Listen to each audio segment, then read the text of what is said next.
Good morning, Year 12. This is the feedback for your test that you have just completed. A few people did not do so well, and so we're going to go through some of the questions that proved to be most difficult. The first of those questions was this one here. Suggest one new static factor that might have influenced the changes shown in figure 5. I know quite a few of you got 1 or 2 of the marks for this, but you're needing a third point in order to get that third mark. Only one person in the people I marked had muddled up the definition of eustatic and isostatic, but you must be clear to make sure that these are known. The reason most of you got the 2 marks and not all 3 is because the question talks about how the eustatic factors have influenced the changes shown in figure 5. So you must make sure that you're writing about it in relation to those changes. The mark scheme, for example, would have needed for you to write something along the lines of the fact that the ice is melting, which leads to thermal expansion.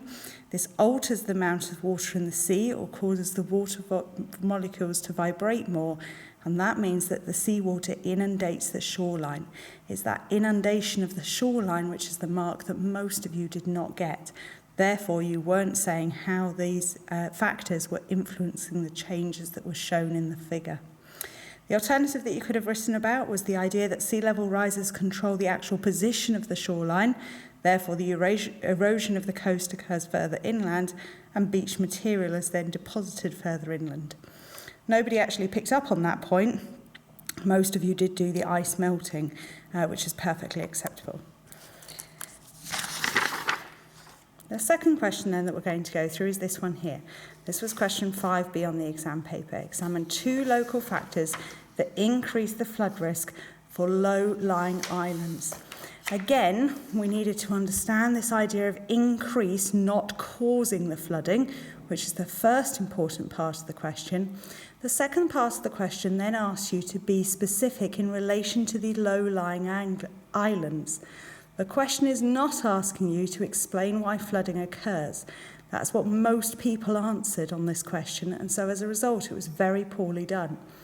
We needed 2 of these local factors, and in general we needed to be thinking about the physical things that a low-lying island has and how this would then put them at an increased flood risk, not why would flooding occur on low-lying land. The mark scheme for this question was quite generous. It showed that we could have had this idea that the height of the island being not very high, and therefore any sort of winter storm waves would be inundating the island. The idea that low pressure systems could be activated here, those were those key terms that we needed to be talking about. Natural subsidence occurring because of the compaction of sediment. If subsidence is happening, then salt water could be coming into the freshwater aquifers. And finally, this idea that removing the vegetation, particularly if that vegetation was mangroves, could mean that the natural protection to the waves were being removed. It does say to accept any other appropriate responses, but the question had to be answered in the context of the question, i.e. explaining the local factors why low-lying islands are at an increased flood risk. Not, as I've said already, why flooding occurs.